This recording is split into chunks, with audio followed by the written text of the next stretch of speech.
you sitting down for? I was going to milk that for a while.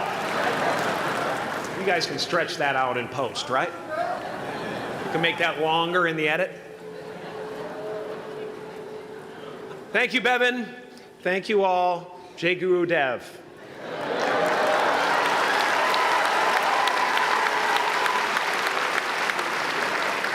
I brought one of my paintings to show you today. I hope you guys are going to be able to see it okay.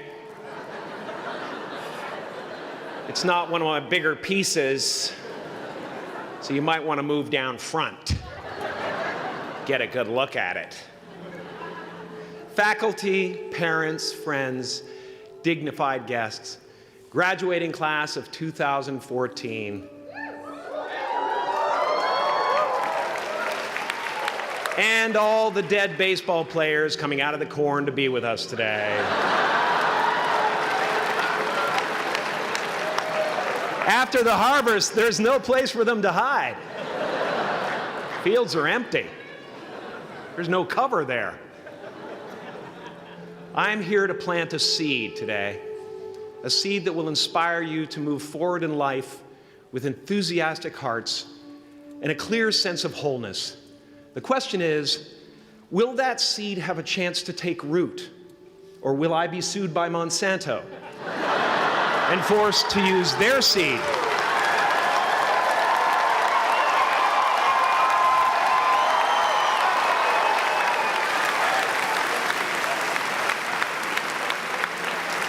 Which may not be totally Ayurvedic. Excuse me if I seem a little bit low energy today, whatever this is. I slept with my head to the north last night. Oh man! Oh man! You know how that is, right, kids? Yeah. Woke up right in the middle of Pitta, couldn't get back to sleep till Vata rolled around. Crazy.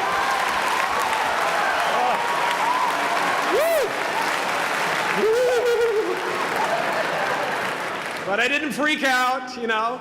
I used that time to eat a large meal. Connect with someone special on Tinder. Because life doesn't happen to you, it happens for you. How do I know this? I don't, but I'm making sound, and that's the important thing. That's what I'm here to do. Sometimes I think that's the only thing that's important, really, you know?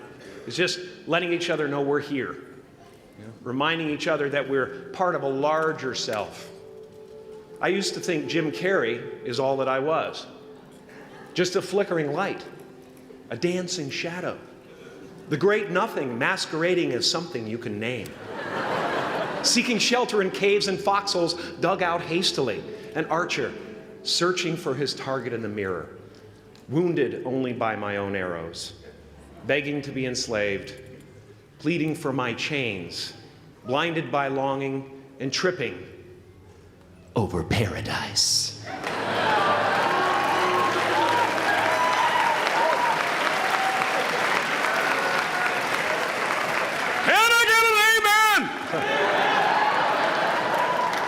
You didn't think I could be serious, did you? I don't think you understand who you're dealing with. I have no limits.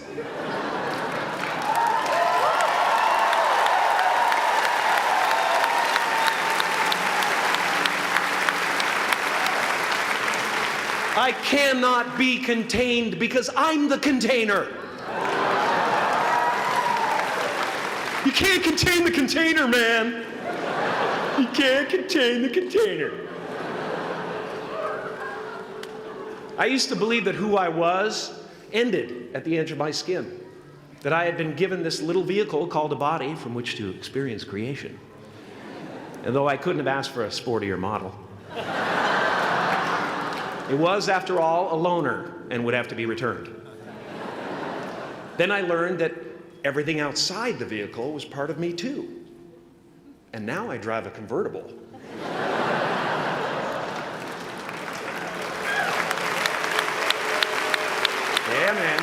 top down, wind in my hair. Woo!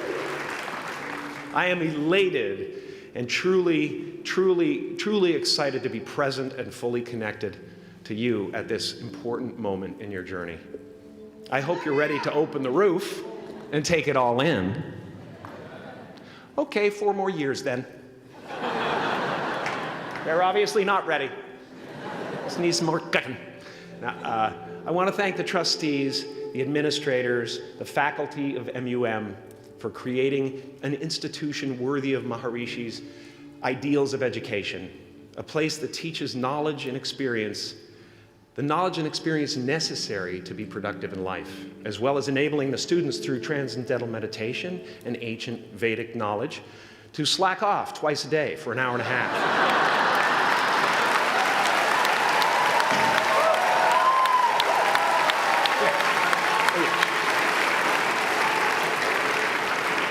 Don't think you're fooling me. But I guess it has some benefits. It does allow you to separate who you truly are and what's real from the stories that run through your head. You have given them the ability to walk behind the mind's elaborate set decoration and to see that there's a huge difference between a dog that is going to eat you in your mind and an actual dog that is going to eat you.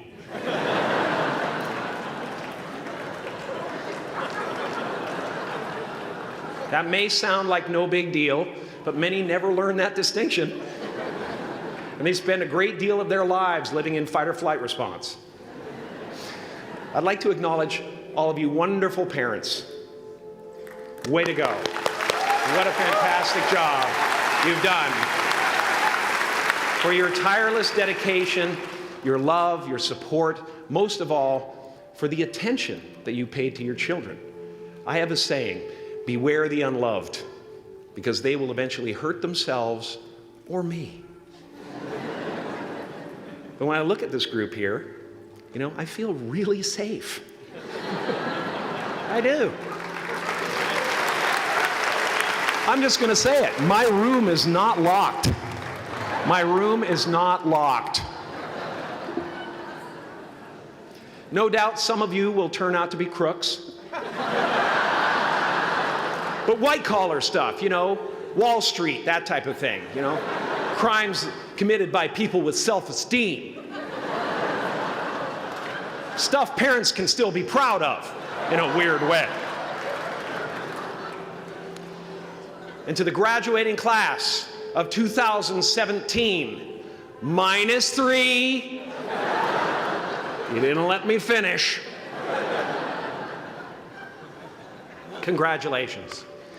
Yes, give yourself a round of applause, please. Please.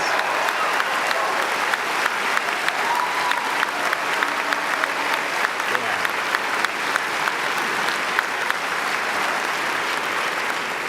You are the vanguard of knowledge and consciousness, a new wave in a vast ocean of possibilities.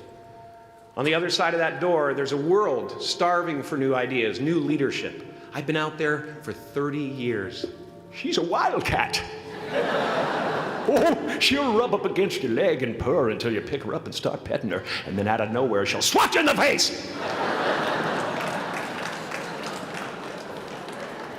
It can be rough out there, but that's okay, because there's soft serve ice cream with sprinkles. I guess that's what I'm really trying to say here today. Sometimes it's okay to eat your feelings. Now, fear is going to be a player in your life, but you get to decide how much. You can spend your whole life imagining ghosts, worrying about the pathway to the future, but all there will ever be is what's happening here, and the decisions we make in this moment, which are based in either love or fear. So many of us choose our path out of fear disguised as practicality. What we really want seems impossibly out of reach and ridiculous to expect, so we never dare to ask the universe for it. I'm saying I'm the proof that you can ask the universe for it. Please.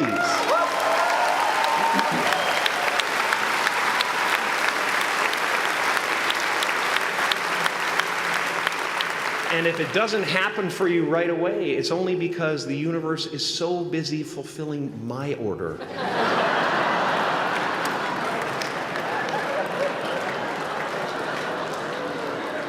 Party size! My father could have been a great comedian, but he didn't believe that that was possible for him. And so he made a conservative choice. Instead, he got a safe job as an accountant. And when I was 12 years old, he was let go from that safe job. And our family had to do whatever we could to survive. I learned many great lessons from my father, not the least of which was that you can fail at what you don't want. So you might as well take a chance on doing what you love.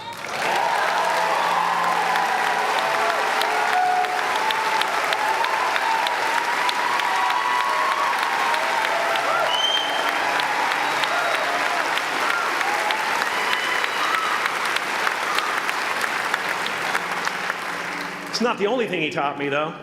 You know, I watched the effect of my father's love and humor and how it altered the world around me. And I thought, that's something to do. That's something worth my time. It wasn't long before I started acting up. You know, people would come over to the house and they'd be greeted by a 7-year-old throwing himself down a large flight of stairs. They would say, "What happened?" And I would say, "I don't know. Let's check the replay." I'd go back to the top of the stairs and come back down in slow motion.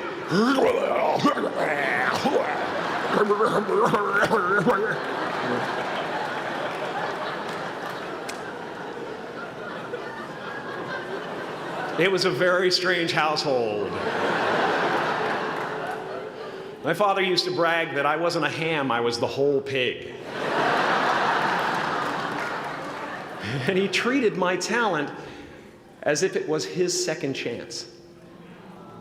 When I was about 28, after a decade as a professional comedian, I realized one night in LA that the purpose of my life had always been to free people from concern, just like my dad. And when I realized this, I dubbed my new devotion the Church of Freedom from Concern. The Church of FFC.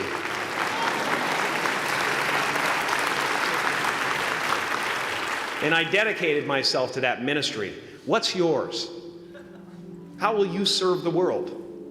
What do they need that your talent can provide? That's all you have to figure out. As someone who's done what you're about to go and do, I can tell you from experience, the effect you have on others is the most valuable currency there is.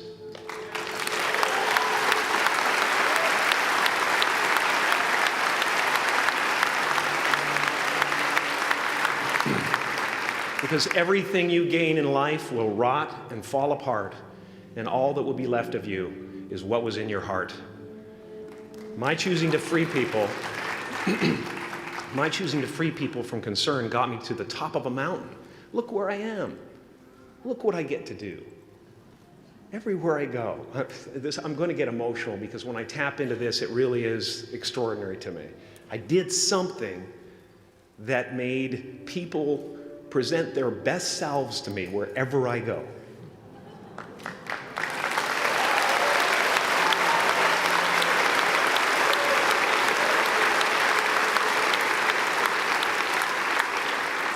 I am at the top of the mountain, and I was, and the only one I hadn't freed was myself, and that's when my search for identity deepened. I wondered who I'd be without my fame. Who would I be if I said things that people didn't want to hear? Or if I defied their expectations of me? What if I showed up to the party without my Mardi Gras mask and refused to flash my breasts for a handful of beads? I'll give you a moment to wipe that image out of your mind. But you guys are so ahead of the game.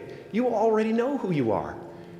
And that peace that we're after lies somewhere beyond personality, beyond the perception of others, beyond invention and disguise, even beyond effort itself. You can join the game, fight the wars, play with form all you want, but to find real peace, you have to let the armor go. Your need for acceptance can make you invisible in this world. Don't let anything stand in the way of the light that shines through this form.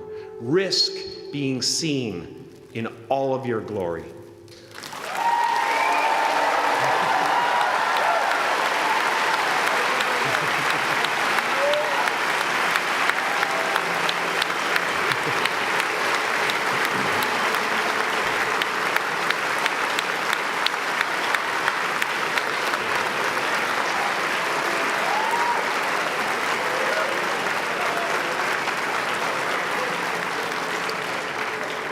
It's not big enough. This painting is big for a reason. It's called high visibility. It's about picking up the light and daring to be seen. Here's the tricky part. Everyone is attracted to the light. The party host up at the top, who thinks unconsciousness is bliss and is always offering to drink from the bottles that empty you. Misery below her. Despises the light, can't stand when you're doing well, wishes you nothing but the worst. The Queen of Diamonds, under him, needs a king to build her house of cards. And the hollow one down bottom there will cling to your leg and say, please don't leave me behind, for I have abandoned myself. Even those who are closest to you and most in love with you, the people you love most in the world, will find clarity confronting at times. This painting took me thousands of hours to complete. And when I was finished, thank you, thousands of hours, yes. I'll never get them back. I'll never get them back. I worked on this for so long. I was weeks and weeks like a madman alone on a scaffolding. And when I was finished, one of my friends said, this would be a cool blacklight painting. So I started over.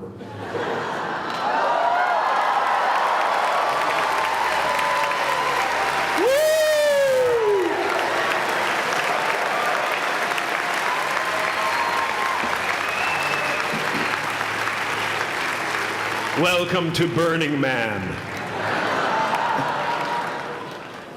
Some pretty crazy characters up there, but better up there than in here. You know, painting is one of the ways, thank you. Painting is one of the ways I free myself from concern, a way to stop the world through total mental, spiritual, and physical involvement. But even with that comes a feeling of divine dissatisfaction, because ultimately, we're not the avatars we create. We're not the pictures on the film stock. We are the light that shines through. All else is just smoke and mirrors, distracting, but not truly compelling. I've often said that I wished people could realize all their dreams and wealth and fame, and so that they could see that it's not where you're going to find your sense of completion. Like many of you, I was concerned about going out into the world and doing something bigger than myself, until someone smarter than myself made me realize that there is nothing bigger than myself.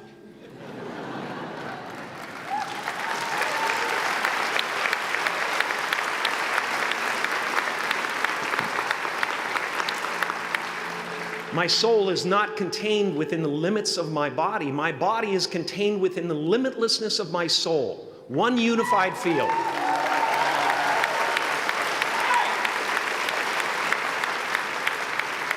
One unified field of nothing, dancing for no particular reason, except maybe to comfort and entertain itself.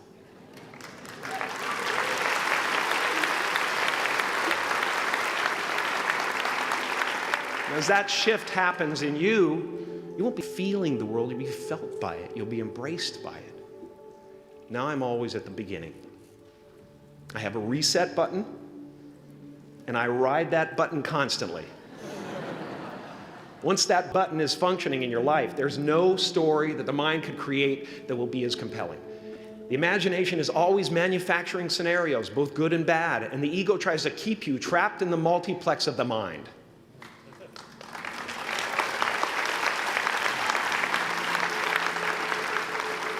Our eyes are not viewers, they're also projectors that are running a second story over the picture. that we see in front of us all the time. Fear is writing that script, and the working title is, I'll Never Be Enough.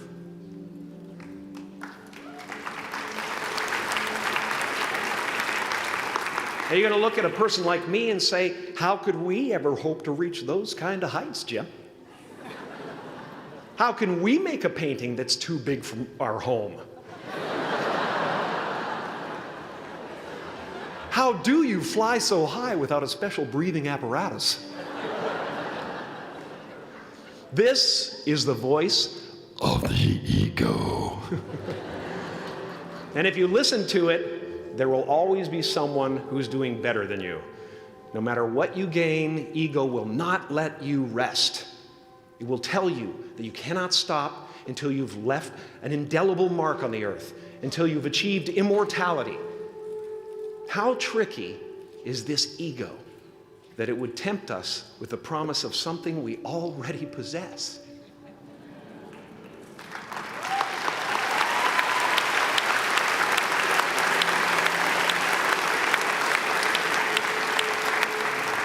So, I just want you to relax.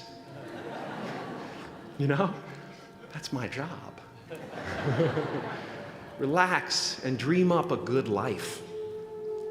I had a substitute teacher from Ireland in the 2nd grade that told my class during morning prayer that when she wants something, anything at all, she prays for it and promises something in return, and she always gets what she wants. Well, I'm sitting at the back of the classroom, you know, thinking, wow, my family can't afford a bike, you know. So I went home and I prayed for one.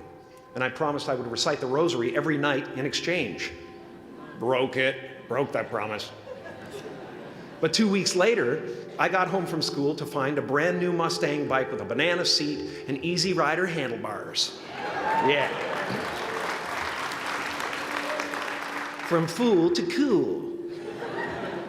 My family informed me that I had won the bike in a raffle that a friend of mine had entered my name in without my knowledge whatsoever. So that type of thing has been happening to me ever since. And as far as I can tell, it's just about letting the universe know what you want and working toward it while letting go of how it comes to pass.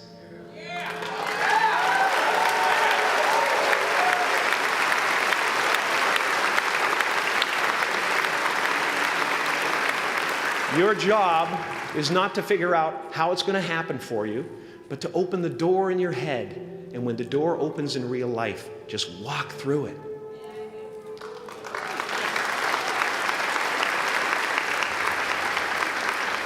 And don't worry if you miss your cue, because there's always doors opening. They keep opening. And when I say life doesn't happen to you, it happens for you, I really don't know if that's true. I'm just making a conscious choice to perceive challenges as something beneficial so that I can deal with them in the most productive way.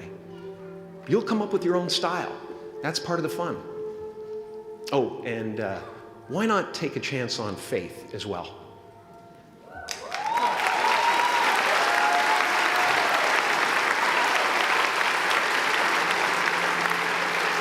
Take a chance on faith. Not religion, but faith.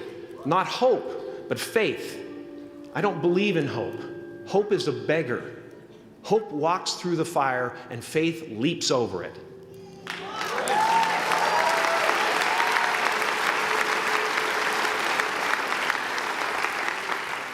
You are ready and able to do beautiful things in this world. And after you walk through those doors today, you will only ever have two choices: love or fear. Choose love, and don't ever let fear turn you against your playful heart. Thank you so much. Thank you, guys.